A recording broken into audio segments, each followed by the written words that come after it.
Hello, and welcome to the next installment of Partner Insights with me, Michelle Hodges. I am the Senior Vice President of Global Channels Alliances here at Ivanti, and I am thrilled to be joined by Bryan Boam, CEO of one of our most valued partners in CSI.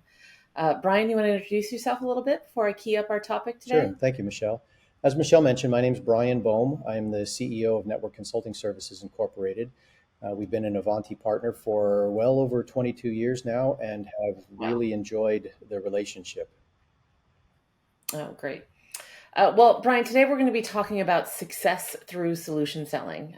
We do a lot of work with you here in the Americas, a little bit internationally sometimes as well. And one of the key differentiators that your business brings to the table, and one of the reasons our sellers love working with you, is your focus on customer success through solution selling. So I've got some questions for you today to kind of dig into how you do what you do. Is that Fire cool? away. Okay.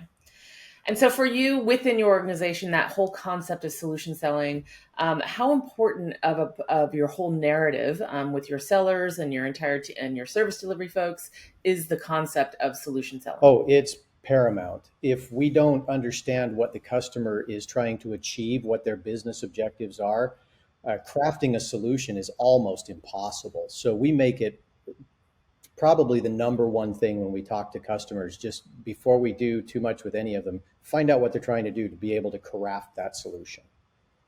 And so, down to the individual seller, right? A salesperson role is to sell, but it's not that simple, right? They have to create demand, they have to build their network, they have to stay enabled and trained. Of all the things that they have to do, if solution selling is important to your business, how is it important as a skill set to a seller?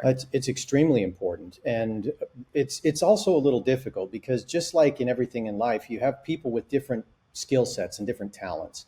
So, along with trying to explain how you enter things into Salesforce, how you follow along the sales cycle, we really try to ingrain into our salespeople that if we don't understand the solution, if we don't understand the products we're representing, if we don't understand the customer's objectives, if we don't understand how to build that solution, then you could be the best Salesforce opportunity modifier in the world. It just doesn't help. So it's whether you're an entry level salesperson or a mature salesperson, we push that narrative pretty hard to understand how to sell a solution. Well, it shows.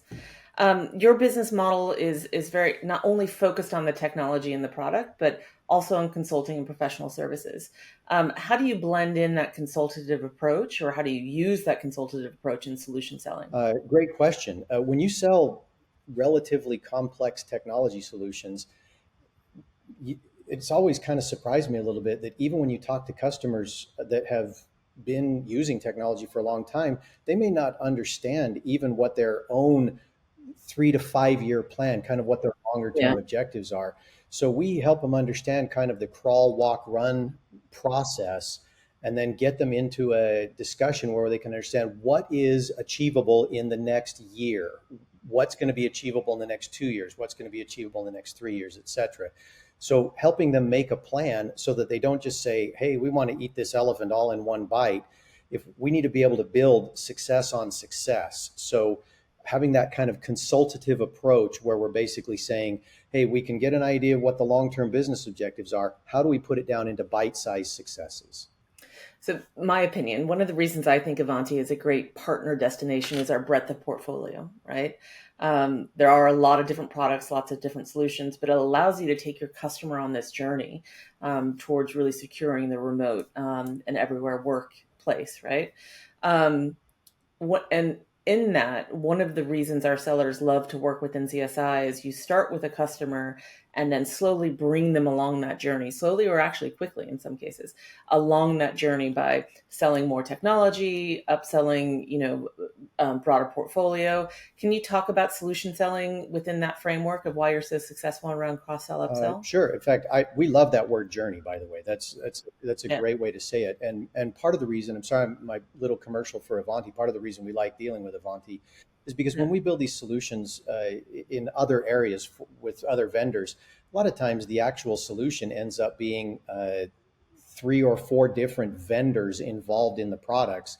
And with Ivanti, we can start basically at the endpoint and work your way through discovery and through asset management, through ITSM and into security, and never really leave the platform. So it is a journey.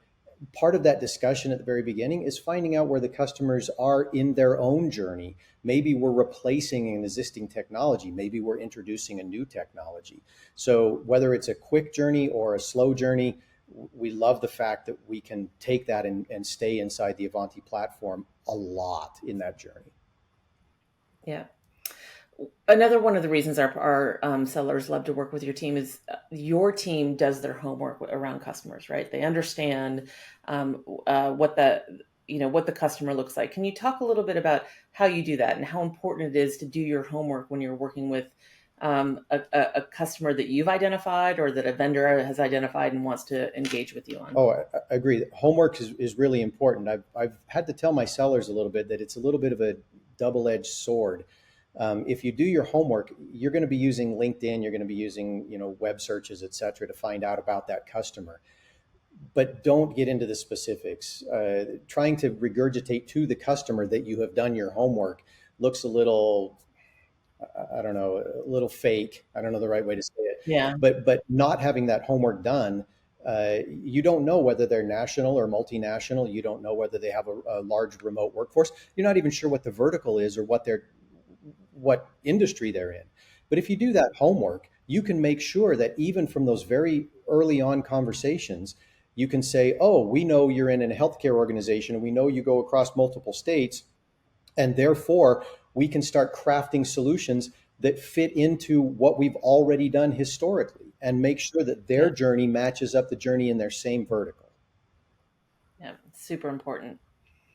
We spoke earlier about that age old phrase in our industry around value selling, and I think you and I both agree there's more to value selling than just that term. Can you talk about what you like about value selling, but how you expand that for your sales force to really get to the point of the customer? Absolutely.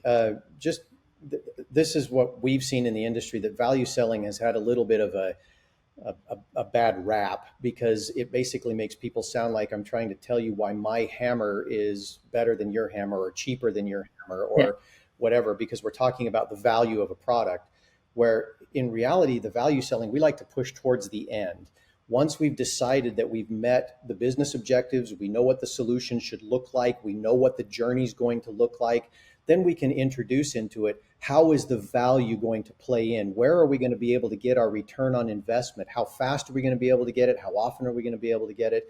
And it's the value on top of the solution instead of saying, I'm going to sell my value against someone else's value. That makes sense. Yeah, when you're delivering to customer outcomes, it relieves that pressure to sell and feature functionality and really about, solving their problems. Yeah. Well, we want to make sure these are short and sweet. Thank you so much for the content, but I do have one more question. If there's one thing that you wanted to leave with this audience before we wrap up, what would that be? Well, I think I can sum it up in one word, and it's listen.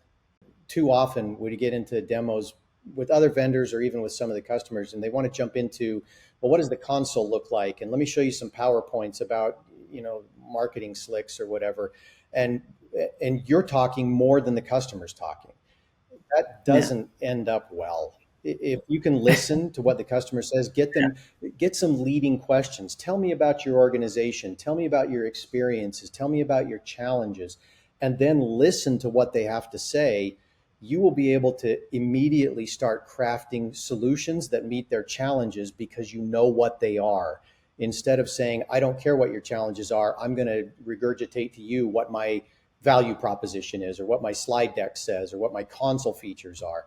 We try to put that off to the very end. So just listen to what your customers are saying, give them a chance to lay it on out, and you will be a lot more successful, a lot more quickly. Oh, thanks, Bryan. Those are great insights. Again, wrapping up, thank you so much for your time and for your insights. And again, most importantly, thank you for your partnership. It's super important to us and really enjoying the time spent working with you. So thanks, Thank Bryan. you, Michelle. Really appreciate it.